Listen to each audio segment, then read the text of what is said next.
साथियों, आप सभी का लर्निंग अड्डा 21 में मैं पुनः एक बार हार्दिक स्वागत करता हूं। साथियों, मैं हूं संजय सिंह यादव। साथियों, आज की जो वीडियो ली गई है यह जो है राष्ट्रीय मानवाधिकार आयोग को लेकर के चर्चा हम लोग करेंगे इस वीडियो में। इस वीडियो में हम लोग ये जानेंगे कि वास्तव में जो है जो मानवाधिकार जो ह्यूमन राइट्स हैं, इसकी जो है पूरे विश्व में जो है सार्वभौमिक घोषणा कब की जाती है, इसकी शुरुआत कब से मानी जाती है और भारत के अंदर जो राष्ट्रीय मानवाधिकार आयोग बनता है वो किस अधिनियम के तहत इसे बनाया जाता है, कब बनाया जाता है और इस राष्ट्रीय मानवाधिकार आयोग के कौन अध्यक्ष होते हैं और कौन कौन इसके सदस्य होते हैं, उनकी संख्या क्या होती है और साथ ही साथ जो राष्ट्रीय मानवाधिकार आयोग कि जो ये अध्यक्ष और ये सदस्य होते हैं, इनको जो है आपकी को नियुक्त करने का काम, इनको चयनित करने का काम कौन करता है, उसकी कमेटी में आखिरकार कौन कौन लोग होते हैं। और इसके साथ ही साथ आपको इस वीडियो में जानने को मिलेगा कि वास्तव में जो है राष्ट्रीय मानवाधिकार आयोग के क्या महत्वपूर्ण कार्य हैं जो है, और राष्ट्रीय मानवाधिकार आयोग के जो अध्यक्ष होते हैं इनके कार्यकाल क्या होते हैं, इनकी उम्र क्या होती है। और आप जानेंगे कि भारत में जो है राष्ट्रीय मानवाधिकार अधिनियम में कब जो है संशोधन किया गया, और संशोधन किया गया तो क्या क्या इसमें संशोधन जो है होते हैं। और साथ ही साथ इस वीडियो में आपको जानने को मिलेगा कि वर्तमान एवं जो है प्रथम जो है राष्ट्रीय मानवाधिकार आयोग के अध्यक्ष कौन थे, और साथ ही साथ इस वीडियो में आपको जानकारी मिल रही होगी कि राष्ट्रीय महिला आयोग की वर्तमान में अध्यक्ष कौन है। तो इन सभी सवालों का जवाब यदि आप साथियों चाहते हैं तो इस वीडियो में आप अंत तक बने रहिएगा। जैसा कि आप जानते हैं प्रतियोगी परीक्षा यदि आगामी जो भी प्रतियोगी परीक्षाएं होने वाली है उनमें आप देखिएगा कि निश्चित रूप से यहाँ से 1 नंबर का क्वेश्चन आपसे साथियों पूछा ही जाता है। तो यदि साथियों आप नए हैं, अभी तक आपने हमारे चैनल को सब्सक्राइब नहीं किया हुआ है साथियों, तो कृपया करके चैनल को सब्सक्राइब कर लीजिएगा और वीडियो में आप अंत तक बने रहिएगा। चलिए हम लोग जानते हैं कि आखिरकार मानव अधिकार क्या है। तो मानव अधिकारों से आशय व्यक्ति के ऐसे अधिकार से होता है जिसमें व्यक्ति की स्वतंत्रता और उसकी समानता एवं जो है गरिमा से रिलेटेड होता है। यानी यूं कहा जाए कि जो मानव अधिकार हैं व्यक्ति के ऐसे अधिकार होते हैं जिसमें जो है व्यक्ति की देखा जाए तो स्वतंत्रता, उस समानता एवं उसकी गरिमा से यह संबंधित होता है। अब हम बात कर लेते हैं हम लोग कि वास्तव में पूरे दुनिया के अंदर सबसे पहले जो है जो ह्यूमन राइट्स है इसकी सार्वभौमिक घोषणा कब की जाती है। तो आपको ध्यान में रखना होगा कि 10 दिसंबर 1948 को जो है पूरे विश्व में जो है आपका जो है संयुक्त राष्ट्र संघ की जो महासभा है इसके द्वारा जो है एक औपचारिक घोषणा जो है की जाती है 10 दिसंबर 1948 से। तभी जो है पूरे विश्व में देखा जाए तो यहीं से जो है मानव अधिकारों की घोषणा या मानव अधिकार को लेकर के एक बहुत बड़ी पूरे दुनिया में पहल की जाती है। इसीलिए आप जानते हैं कि राष्ट्रीय मानवाधिकार दिवस कब मनाया जाता है, मानवाधिकार दिवस कब मनाया जाता है, तो वो आपका 10 दिसंबर को मनाया जाता है। क्योंकि मनाए जाने का कारण था कि 10 दिसंबर 1948 को संयुक्त राष्ट्र संघ द्वारा ये सार्वभौमिक घोषणा की जाती है। इसीलिए 10 दिसंबर को हम मानवाधिकार दिवस के रूप में मनाते हैं। अब बात आती है कि आखिरकार भारत में जो है मानव अधिकार कानून जो थे वो कब अमल में लाए गए। तो भारत के अंदर देखा जाए तो एक आपका कानून बनता है जिसे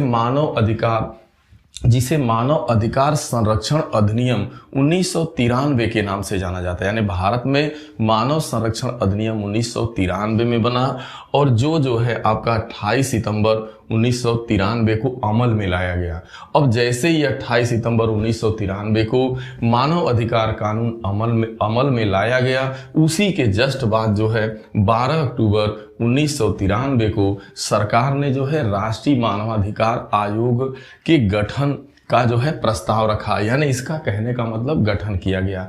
पहले कानून बनता है मानव संरक्षण अधिनियम 1993 28 सितंबर को, उसके बाद 12 अक्टूबर 1993 को भारत सरकार ने जो है राष्ट्रीय मानवाधिकार आयोग का गठन किया।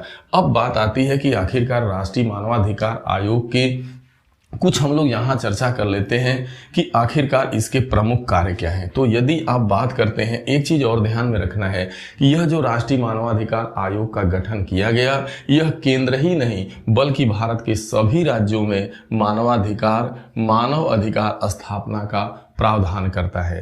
कहने का मतलब ये है कि आपका केंद्र ही नहीं बल्कि भारत के सभी राज्यों में राज्य मानवाधिकार आयोग के भी गठन करने का प्रावधान उसी समय कर दिया गया था। ये चीज आपको अच्छे से समझना है, ठीक है, यानी केंद्र में भी और राज्य में भी। अब देखिए, अगर हम आयोग के कार्य क्षेत्र की बात करते हैं तो जो आयोग का जो प्रमुख कार्य क्षेत्र होता है वो नागरिक और राजनीति के साथ साथ आर्थिक, सामाजिक, सांस्कृतिक अधिकार भी इसमें आते हैं। कहने का मतलब नागरिक और राजनीतिक के साथ साथ आर्थिक, सामाजिक और सांस्कृतिक अधिकार भी इसके अंतर्गत आएंगे। जैसे आपका हो गया बाल मजदूरी हो गया, बधुआ मजदूरी हो गया, स्वास्थ्य को लेकर के, पोषण को लेकर के, बाल विवाह हो गया, महिला अधिकार हो गया, हिरासत में होने वाली मौतों को लेकर देखा जाए, अल्पसंख्यकों, अनुसूचित जाति, अनुसूचित जनजाति के अधिकारों को लेकर के, इसके अंतर्गत बहुत सारे, मतलब इतने आप इसके अंतर्गत जाइएगा तो कम बहुत सारे ऐसे इसमें आपको जो है इसके अंतर्गत आपको अधिकार मिलेंगे जो मानव से जुड़े हुए हैं। तो इन्हीं के ऊपर काम करने के लिए जो है ये जो है आपका एक जो है इस आयोग का गठन किया गया।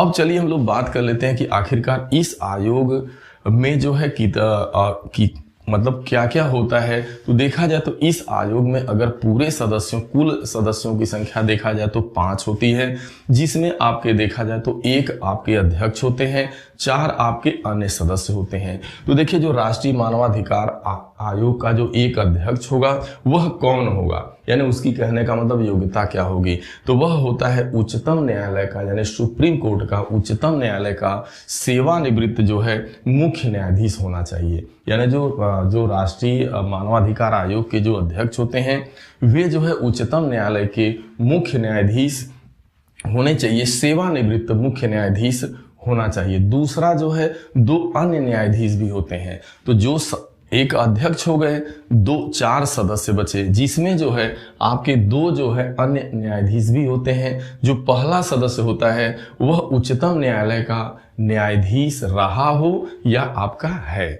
दूसरा होता है उच्च न्यायालय, यानी जो हाई कोर्ट है, यानी उच्च न्यायालय का एक मुख्य न्यायाधीश रहा हो या है, या तो हो सकता है सेवानिवृत्त हो या वर्तमान में हो। तो इस तरीके से 2 न्यायाधीश हो गए, एक जो है सुप्रीम कोर्ट का हो गया और एक आपका हाई कोर्ट के हो गए। सेवानिवृत्त भी हो सकते हैं, वर्तमान में कार्यरत भी हो सकते हैं, लेकिन जो अध्यक्ष होता है वह हमेशा उच्चतम न्यायालय का मुख्य न्यायाधीश होता है जो सेवानिवृत्त होता है, ठीक है।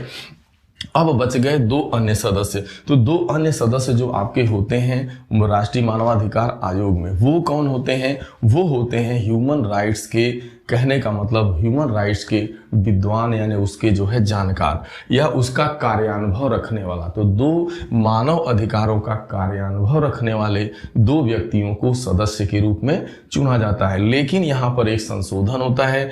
यहाँ पर संशोधन जो है इस जो है अधिनियम 2019 में एक संशोधन होता है, जिसमें जो है राष्ट्रीय मानवाधिकार आयोग के अंदर अब जो 2 अन्य जो सदस्य हैं, जो कार्यानुभव वाले 2 मेंबर थे, उसके जगह 1 मेंबर को और बढ़ा दिया गया, यानी अब सदस्यों की संख्या देखा जाए तो 3 हो गई।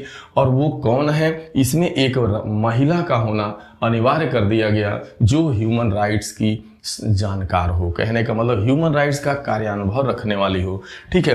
अब हम लोग आगे बढ़ते हैं। इसके अलावा ये जो आपके 5 सदस्य हो गए, 1 अध्यक्ष हो गया वर्तमान में, इसके अलावा 4 ऐसे पूर्णकालिक सदस्य भी इसके अतिरिक्त जो है वहां पे होते हैं। कहने का मतलब पूर्णकालिक सदस्यों के अतिरिक्त ये पूर्णकालिक सदस्य हो गए, इसके अलावा 4 अन्य पदेन सदस्य होते हैं। ये पूर्णकालिक मेंबर आपके 5 हो गए देखा जाए तो वर्तमान में अध्यक्ष को छोड़ के, पहले 4 थे, लेकिन अब अगर बात करी जाएगी तो अन्य सदस्य भी इसके अन्य पदेन सदस्य भी होते हैं और उनकी संख्या होती है आपकी 4। वो कौन कौन लिए जाते हैं? तो एक तो होगा राष्ट्रीय अल्पसंख्यक आयोग का अध्यक्ष, दूसरा अनुसूचित जाति आयोग का अध्यक्ष, अनुसूचित जनजाति आयोग का अध्यक्ष और इसके बाद राष्ट्रीय महिला आयोग के अध्यक्ष। ये जो चारों इन आयोगों के अध्यक्ष होते हैं, इसके पदेन सदस्य माने जाते हैं ये ध्यान में रखना है। तो ये रहा जो है राष्ट्रीय मानवाधिकार आयोग का एक खाका, जिसमें अध्यक्ष हो गए, 4 आपके सदस्य हो गए, बल्कि 4 न होकर के अब नया में एक मेंबर और महिला बढ़ गई, 5 हो गए, और पदेन सदस्यों की संख्या देख रहे हैं 4 हो गई। ये कहाँ कहाँ से आ रहे हैं।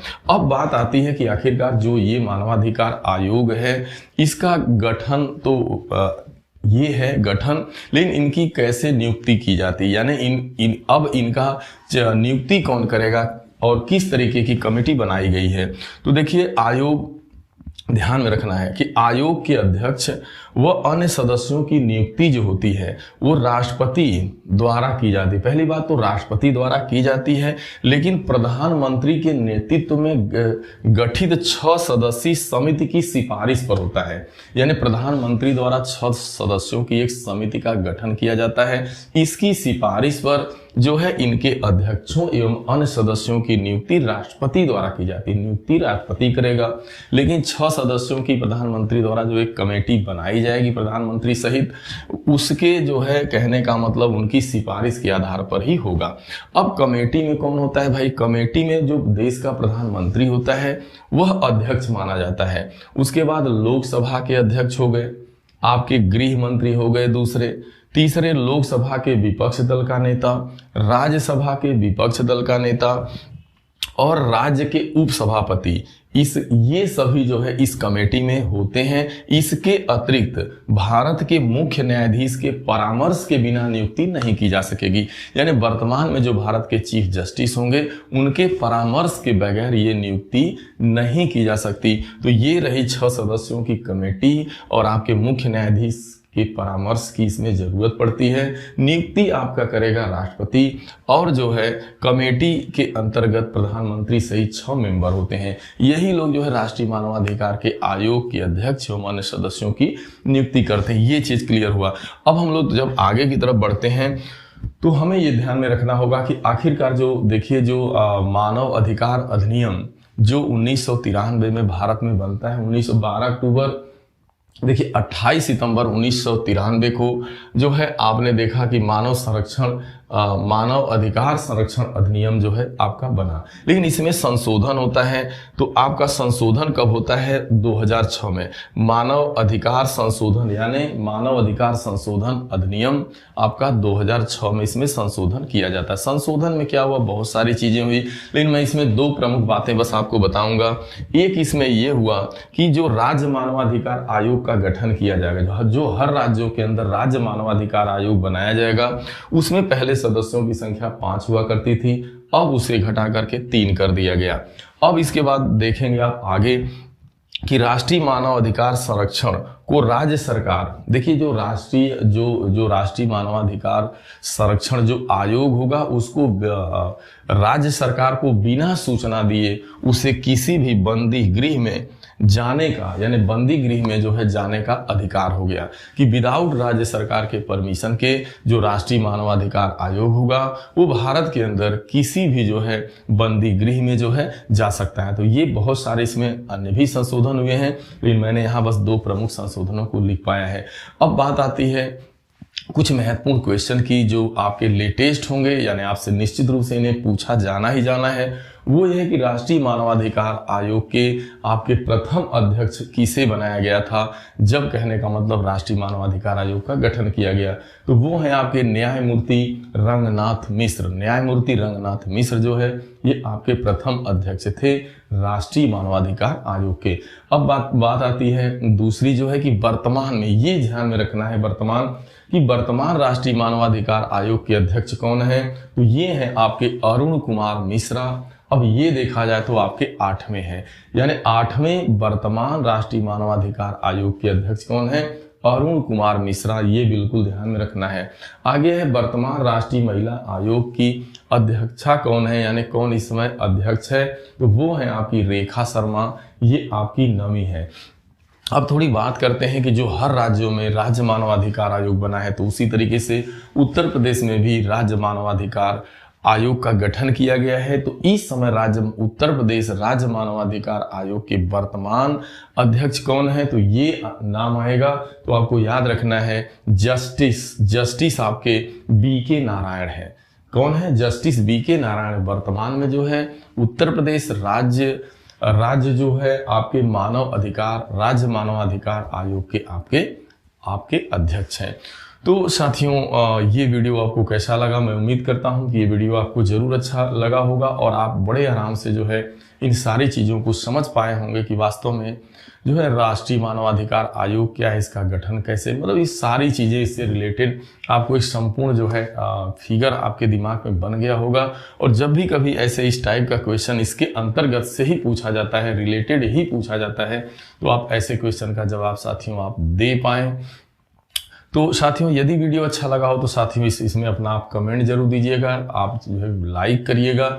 और नए हैं अभी तक आपने चैनल को सब्सक्राइब नहीं किया तो प्लीज़ साथियों हमारे चैनल को सब्सक्राइब कर लीजिएगा। मिलते हैं अगली वीडियो में, तब तक के लिए आप सभी को ढेर सारी शुभकामनाएं। Thank you so much.